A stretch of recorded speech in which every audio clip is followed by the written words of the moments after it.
Yeah, this film was completely different to the way that I expected it to play out. I thought that it was going to be way more typical, and it wasn't that. It was... Yeah, no, I expected a sort of run-of-the-mill action movie, and it was not that at all. It subverted expectations for sure. Yeah, definitely.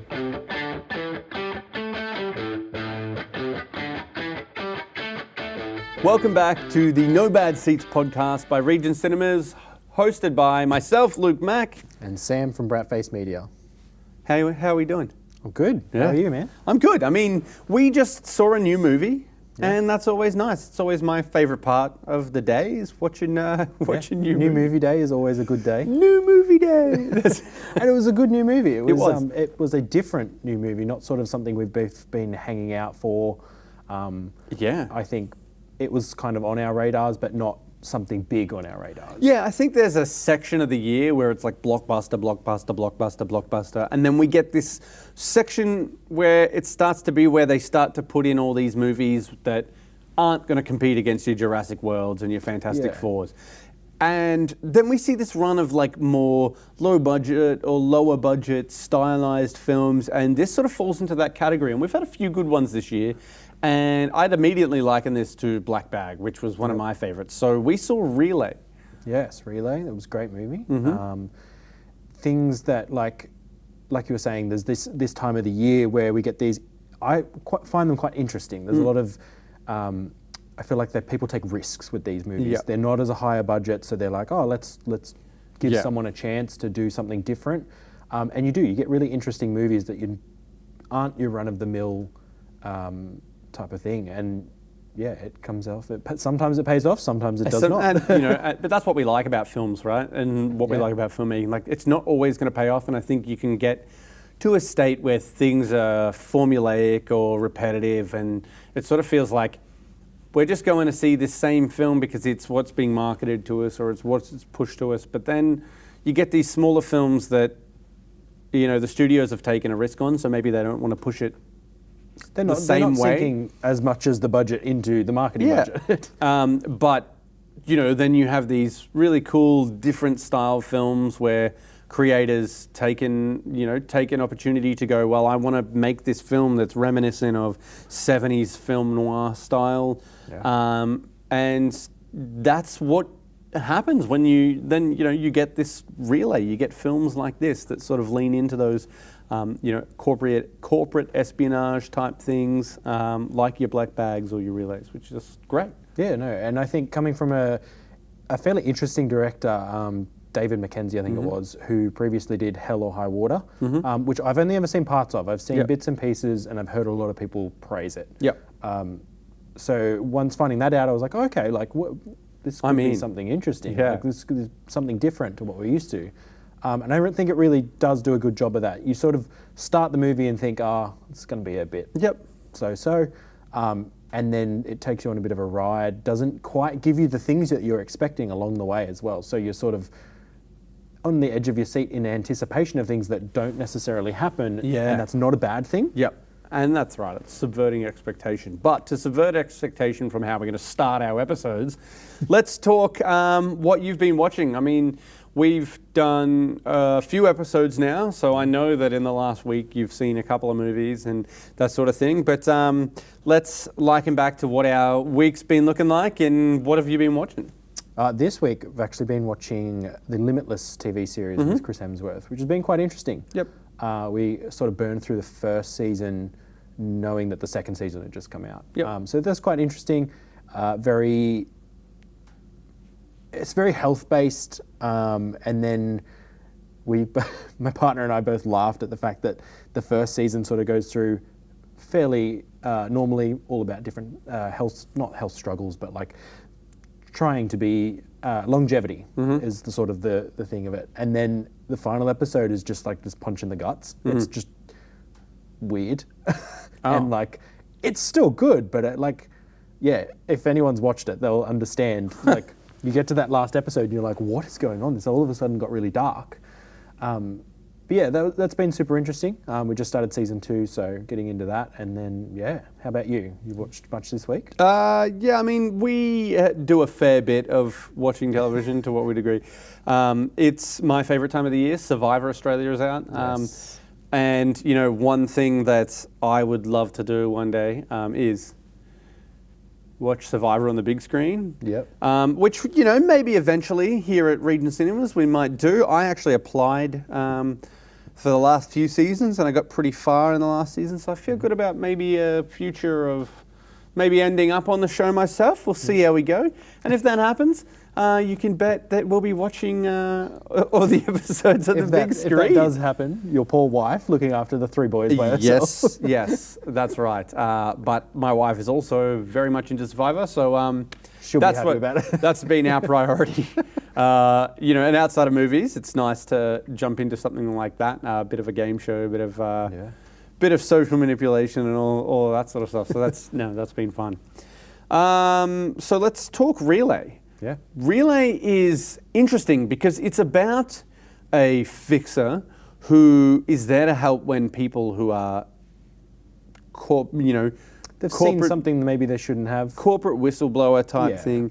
And in this particular instance, it's a corporate whistleblower who took something, who wants to give it back, but is worried about her life. The way that I thought this really subverted my expectation, I thought was really interesting, and it is shown in the trailer that, you know, the film's called Relay because he uses the Tri-State Relay Service, which is a service for deaf and hard of hearing. So essentially, he types what he wants to say, and they tell it to the person that's on the other end. And it's all supposed to be confidential. They don't keep records or do all that. So he can communicate with people via messaging, via the phone, which is really, really cool. And even when they sort of start that and you start to see how that works, it's just cool to see how many layers he's added to his protection and anonymity, which is a huge part of the plot. But having that done, so on that, I don't know if you saw this, but the Roadshow marketing team put together a relay service that you can actually call. Yeah, cool. Yeah. I didn't see that. Oh, and it works in Australia as well. Yeah. It's an Australian mobile number. Nice. Let me just find it. I posted it on the socials. Let's give it a call. Let's do it. So this is the relay service, 0420 427 416. Let's try. 0420 what was it? 427 416. And we're going to call the relay service and see what happens. So we've seen a crime that we should not have seen. In the movie, you call the service and tell them, and it's a messaging service, and they leave a message for Riz Ahmed's character, and then he calls back via them. So let's.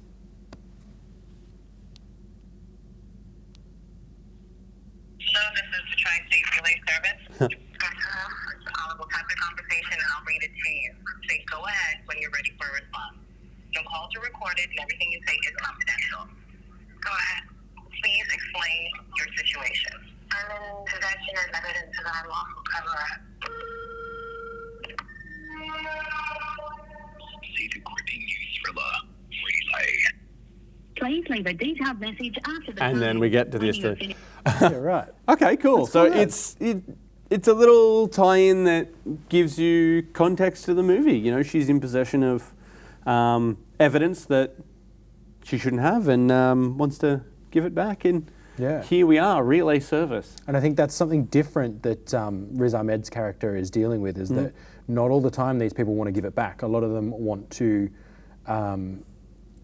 obviously a lot of people want to whistleblow. Yep. Whereas actually his character deals more with the people that they want to be done with it. They want their life more than they want to essentially do the right thing. Exactly. It's looking at doing the right thing, but maybe they've been intimidated or threatened or something like that, and considered a payout or an NDA, but don't trust that that's where it's going to end. And that's what they sort of lean on, which I thought was just really cool. And again, like the fact that he's tied it in through the relay service.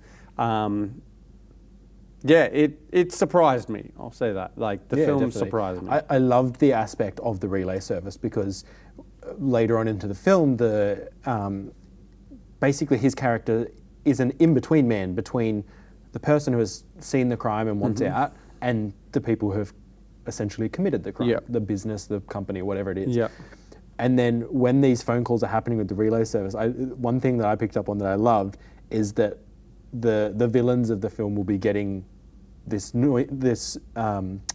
message that annoys the hell out of them because it's not what It's they want to through hear. some- yeah. Yeah, and then it's always like, thank you for using the TriStar relay Yeah, service, yeah. and it's just like a perfect little like. Yeah, it gives them that little bit of fu that they're like, oh, and gets I can't more be mad frustrated. at this random person on Yeah. the phone. That's So, and how the relay service works is it's somebody sitting there whose job is to get it typed, a message typed to them where they speak it to the person on the phone, and then on the phone, when the person speaks back to them, they type it out and send it as a message to this Yes, person. So it's yeah. for deaf and hard of hearing, and he uses it as this way to be a fixer and keep himself confidential, Yeah. which it's really cool. And one thing that I found really interesting about the film is that we don't even see Riz Ahmed talk for like the first 20, 25 minutes. Like we were both Yeah. talking about questioning, is he mute or maybe he's deaf because he's using this service?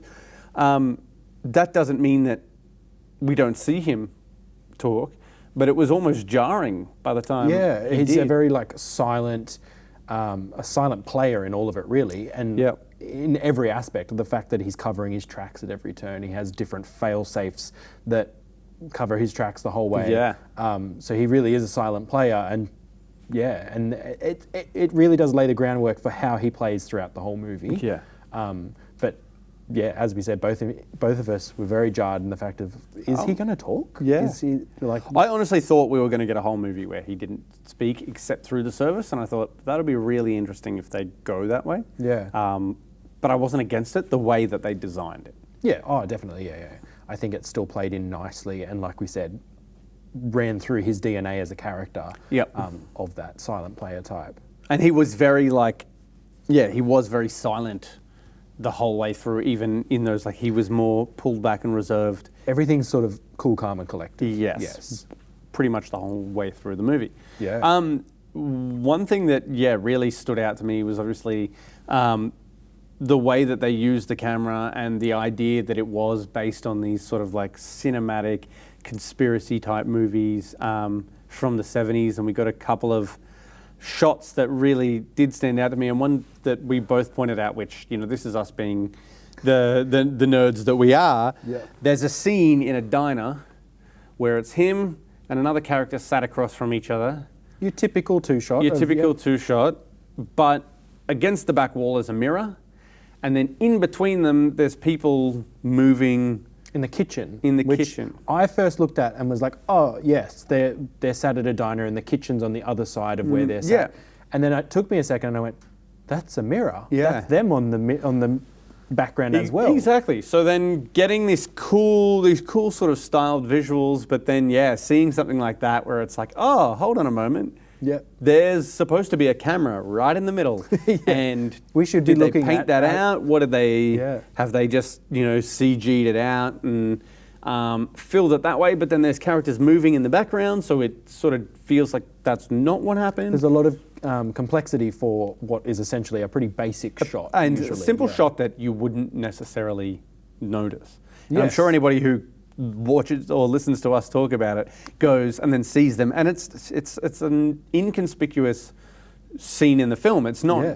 anything too complicated. It's not some heightened point, but it was just a simple scene between him and another character Yeah. that did stand out to us as something that was really, really cool. Really cool filmmaking. Yeah, most definitely. And then obviously another essentially character of the film is New York. They're in New York, and you see a lot of that come into play Yep. in terms of the way that Riz Ahmed's character is getting around. Lots of subway type of stuff. Public transport's used quite a lot, and as a theme in the movie of why it's used, etc. There was a gorgeous shot on. There was a gorgeous shot in the start of the film of a skyscraper.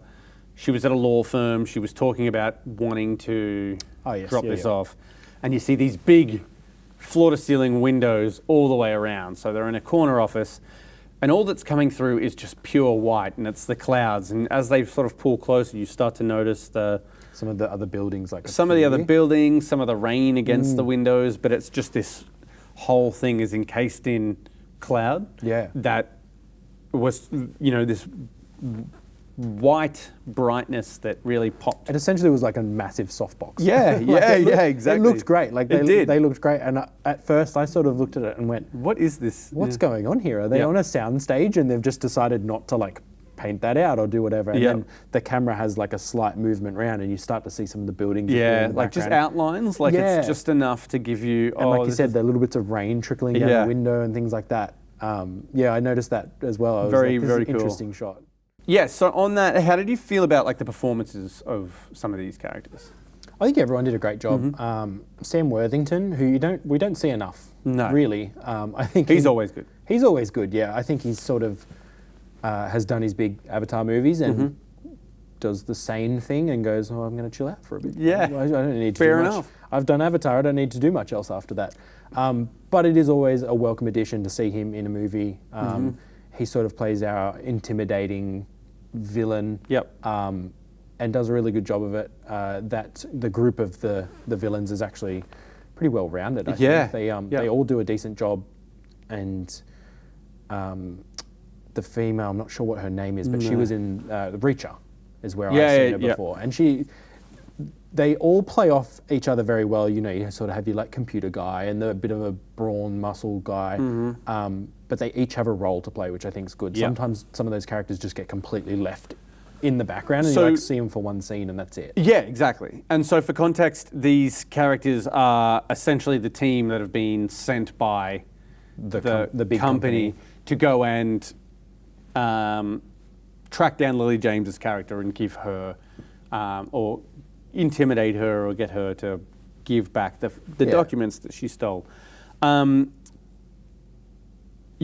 on that, Lily James was an interesting character. She was obviously stressed for this whole time. She's played this character who was a scientist who had Basically noticed came these across- documents. Yeah, and the documents that unveiled things that the company did not want to unveil. corporate secrets that they've lied about and acknowledged and that sort of thing. That's why she's obviously gone to Riz Ahmed. Now, I thought she was pretty good as I said, stressed. She's getting instruction from him and having to go through it, feeling like there was a paranoia in her performance the whole way through, which was really, obviously played very well into what we were dealing with, because we had these characters like a Sam Worthington who was getting so frustrated that this relay service kept calling him and he was getting, beaten Yes, by someone. And then you've got the paranoia in Lily James's character, and then Riz Ahmed's very methodical, very planned, and very calm and collected. So it was almost like he was bouncing off these two characters that was, one was paranoid and one was, and he was basically he was doing exactly what he's in the movie, being that intermediary where Yeah. and I thought his performance really reflected that. Well, interestingly, it was like a game of cat and mouse, really. Yeah. It has that very cat and mouse type of vibe to it, but it's like as if there's another mouse in there. Yeah. Like, you've got the three sort of different sections there that are all playing off of each other, and like you said with Riz Ahmed's character, there were so many times in the movie where I was like, he's tripping up, like he's going to come undone here. Yeah. And then it turns and he's not. He's got And then it's another. like, no, he knew that was going to happen, or he had a backup plan for that backup plan. And they don't feel out of this world. Like No. sometimes you watch a movie like that and then they have this plan and you're like, how would you have known to do Yeah. that? Like, whereas his Every plan si- sort yeah. of, they're like, oh, you've done this before and you've done this Yeah. before well. So yeah, as you said, Lily James does a very good job of giving you that sort of paranoid, stressed out feel throughout the whole movie. And yeah, they all play really well off of each other. I think everyone works together quite well, as much as they're not ever really together. Yeah.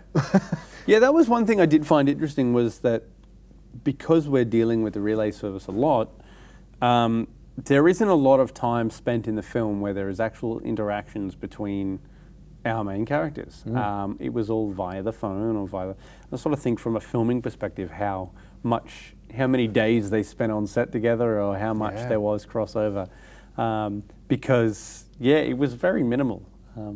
I think from a filmmaking perspective, you also look at it and have to think that when you're dealing with one actor or a couple of actors for each scene, they were probably able to move through this film and film it in a short period of time. Yeah, you would think so. And then like for the certain parts of the movie where they are together, like you said, they probably could have got that done in a couple of days because it was like they're not together for long. Huge. Yeah.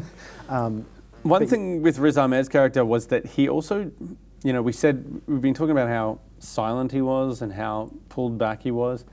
If we weren't counting the words that he typed as a character, so if we just spoke the words that he spoke, he probably, as the lead, had the least amount of dialogue of anyone by far. I reckon he had one monologue in the middle there, and then maybe like 15 lines. A handful of interactions that don't last long either. Yeah. Kept pretty short as well. Even in like the closing moments of the film, he doesn't say a lot. And he doesn't need to. No. And then speaking of like the whole film together, how did you find the pacing of it? I thought it was fine. I thought the pacing moved pretty well. I didn't find any sort of drag at any point. There was always something going on. There was always a next step that I think made it really engaging. And these films can often be an issue there. Yeah, I wholeheartely agree. Like sometimes you'll find in the middle there's just a section where you're like, that could have been cut. Yeah. It didn't do much for our plot. It was rehashing things. Whereas this did a really good job of, like you said, giving us new things, new information, new challenges. So in that respect, I think it did a great job with pacing. I think it was an hour 50 something. Yeah. It doesn't really feel like it. It felt like a 90-minute movie, really, which is which is what you want out of these sorts of films. I also thought there was threads placed throughout the film that really helps to tie together at the end, but they were very early from, the early couple of scenes. We're seeing stuff that's still coming back. Yes. And tying together at the end of the film, which I think is really nice, because sometimes, you can get a lot of setup-y stuff that isn't necessarily relevant beyond showing you the world, whereas this film did a really good job of everything mattered.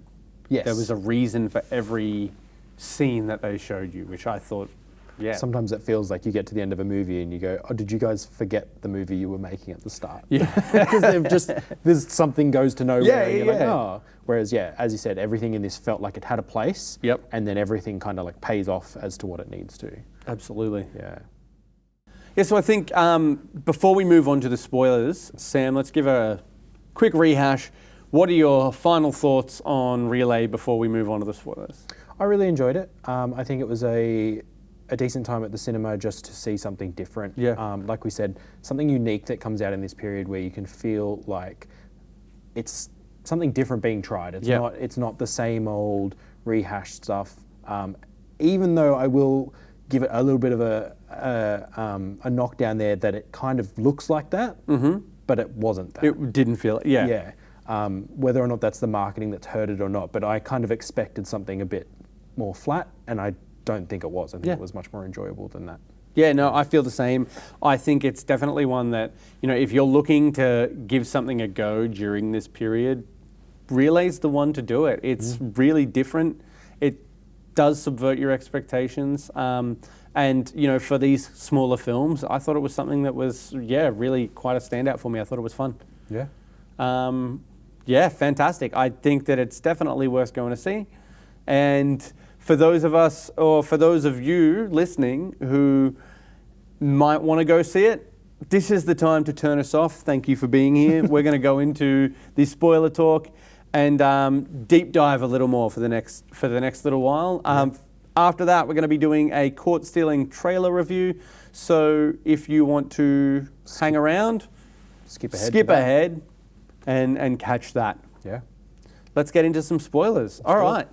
Sam, let's talk spoilers. Okay. What are your initial standout points that, for those who have seen it already, might agree? So I think the biggest spoiler of the film is that who we think our protagonist is actually an antagonist. We have that real. You kind of caught onto it quicker than I did. Yeah. I wasn't quite expecting it, but then there's obviously drips and drabs along the way Yeah. that set that up. And once you think back on it, you go, yeah, okay, cool, Yeah. I can see where these went along. But of course, talking about Lily James's character, she turns out to be part of the group that are chasing down Lily James's character Yes. and trying to intimidate. And it is all to be involved with the first sort of prologue. And this is what I was talking about with the threads that began the whole film was Yeah. you saw the end section with a meet with one of these people that Riz Ahmed's character was helping. And throughout the film, this gentleman who has gone off onto his new life and moved on continues to contact Riz Ahmed and Does is his talking to him about it. check-ins. Doing his check-ins and doing all that.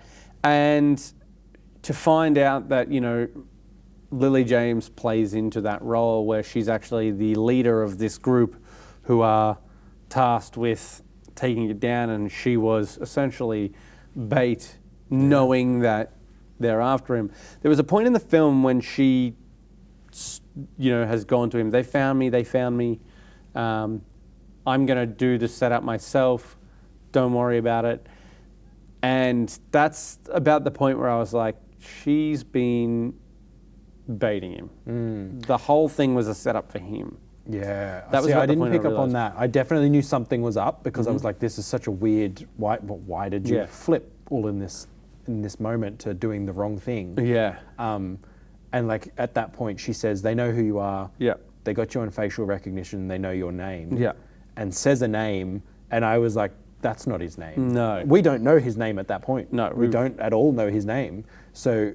We've been revealed a couple of names at this Yeah, point. but even at that point, I was like, "That's not it. There's Nah. something at play here."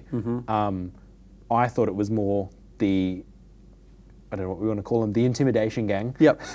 I thought that was them playing Her, yeah. yeah, playing her to get to him. Yep.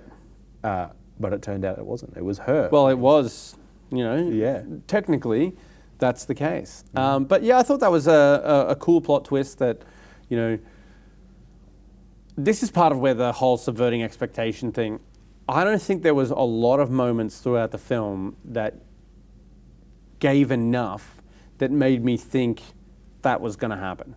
But what it did do is it gave me moments throughout that in hindsight, and that's where the perfect twist is. It's like people want to know what the twist is going to be, and they like to be able to watch a film and Figure see it out, these or- things and feel like they got it early, you know, Yeah. like me in this instance.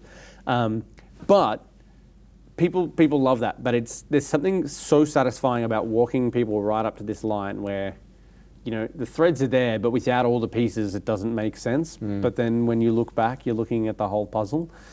That is really satisfying in film, and they don't often do that well. Yep. But I thought this was one that, yeah, really, it did, and it was nice to see. You know, I think they did a really good job of that twist. As you said, it walks you right up to that line. There's little bits and pieces that, when we look back in hindsight, you go, that's where that connects. That's why this is that. It does that job well. And then, I don't know where I was going to go with that. That's all right. Let's keep this in. Let's keep this in. Let's keep it in. Well, I'll say like one thing that I thought was really cool about, and while we're talking spoilers, one thing that I thought was really cool was all of these backups that he had, and you know the reasoning behind them. It's go to Poughkeepsie, or it's jump on a flight. You need to fly to Pittsburgh, where you're going to go on a flight from there to Atlanta. But when you get to Pittsburgh, you need to go on the phone, and then on the phone he's like, "Yeah, don't worry about Atlanta. Don't You're not get on going the there." flight. That was a subversion because he knew that she was being tracked. Cool, that's fine. Now she's in, and then you find out that the reason is Pittsburgh is the only airport in the country with a Post office behind security. Yeah. So then suddenly it's, okay, so he sent her to Pittsburgh to Atlanta, but then it was actually Atlanta was a red herring, and the whole reason that you're there is to drop these post office and sort of I love add an that, extra like layer. that red herring of they keep calling her name, so all of a sudden she's missing her flight. They're going, Sarah Yeah, what's Grant, going come on? to the... And then he's setting up the lost luggage, and he's with him. Yeah. I also really like the fact that, you know, and from the start, you see he's there the whole time, but they've never met him. They don't know what he looks like. They don't know anything like that. And he's just lingering around. And I think at one point I said to you, what's his costume budget? Yeah, Because he has some great outfits. He had some different outfits all the time. He had a beard going on at one mustache point, a full mustache, and there was like just moments where he was just in a full disguise, and I just thought it was great. Yeah. But I suppose when you're making that much money from Yeah. these transactions, like, Well, it's like you I know, this mentioned the particular one was phones. $500,000, and I'm like, well, he can afford to, you know, get some pro wigs and Yeah. and the, different like I mentioned, the like multitude of Phones, burner yeah. phones that he has. Yeah, Takes throwing a them in phone the call water. and then he's like, done.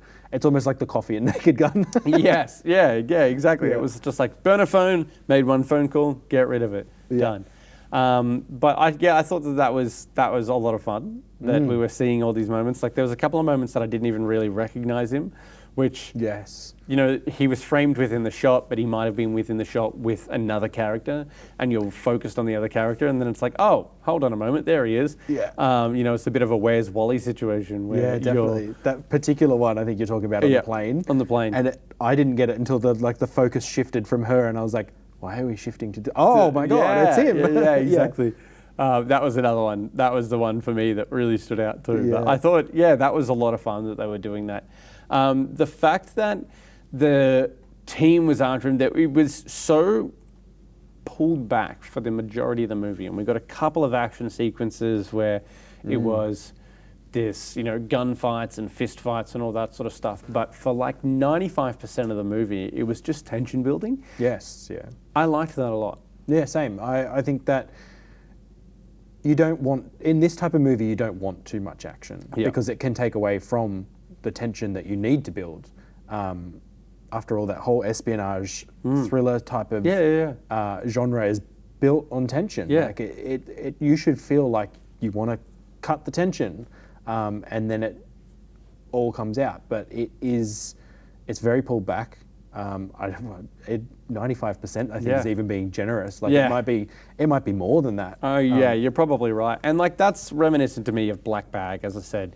Black Bag was one we had earlier in the year that I loved, and it was very similar in the sense that, you know, the trailers showed a sequence of a car exploding and a gunshot and all that sort of thing, and all of that happened in like the last 15 minutes of the movie. Yeah. And those were like the two moments, and the rest of it was just this chilled Michael Fassbender, you know, low-key espionage thing, and I thought it was so much better for it. I'm glad that that's the way that it worked, and this movie Definitely. played like that for me. Yeah, no, I agree. Black Bag was a shining point of the year, really one of my top 10 at this stage.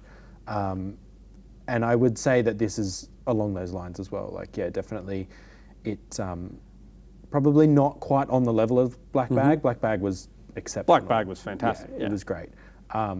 But this is still a very enjoyable time. Yeah. And like comparison-wise, if you're someone who enjoyed Black Bag, Relay's right up your alley. Yeah, definitely. I do think, though, it could possibly have been hurt a little bit by its marketing, only because like both of us came in with that idea of like, oh, this is going to be a bit of a run at the mill, like, but yeah, You know, and it's one of those things, as we said, it's this period of time where studios, they take risks. They take risks with films and they give things a go, and maybe everything doesn't get the marketing treatment that Barbie gets. Yeah. Which, you know, when there's 1,000,001 films, makes it hard. But if you're willing to watch something that you're not usually going to watch, or if you are looking for something to watch when you randomly come into the cinema one day. yeah, this if you're is someone who comes to the movies regularly and this is your, let's go in and let's have a risk. I've not seen this yet.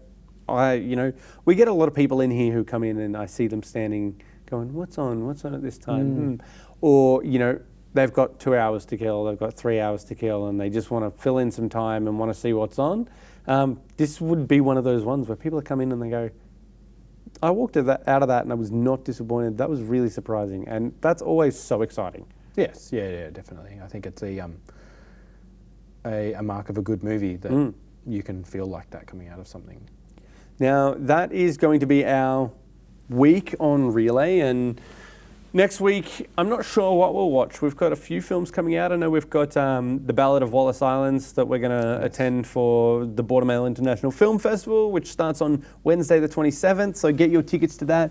Ballad of Wallace Island, we're going to be there watching. It looks like it's going to be a lot of fun, so I hope to see a few people there. And we'll probably do a discussion about that. I reckon we'll talk about that film. And then, the following day, we've got plenty of films coming out, and I'm trying to remember what they are. August 28th is stacked. Yeah, okay. In fact, August 28th, Caught Stealing. Yes. Caught Stealing comes out, which is the new Darren Aronofsky, and we are about to watch the trailer for this.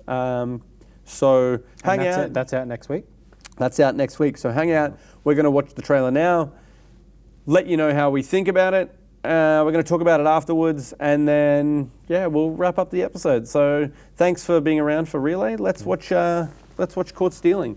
Let's do it. All right, so we're here. We're about to watch the trailer for Caught Stealing. So hang out and see what we think.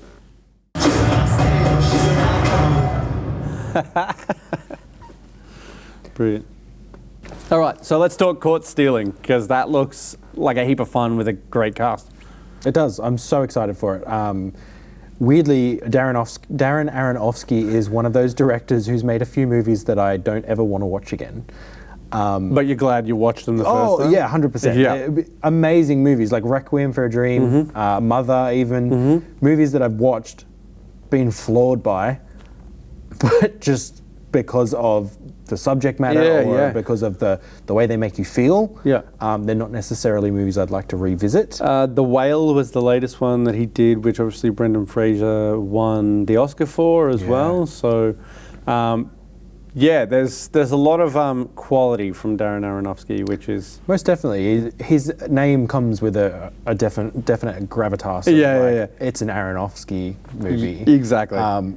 This one has me really excited, though. Yeah. I think I said to you once before that it feels like Aronofsky doing Scorsese. Yes, it's got that sort of New York feel. We've got Austin Butler, Zoe Kravitz, which always, that's it's great. It's a stacked cast. Yeah. But then you turn around and you get Matt Smith. Yeah.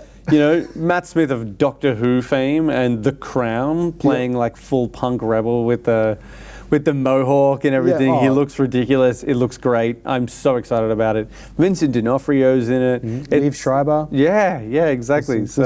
There's some names in there. There's some names attached, and I think that's what happens when you've got an Aronofsky film. Yeah, most definitely. It's definitely going to be one of those ones that it's exciting. It's high speed.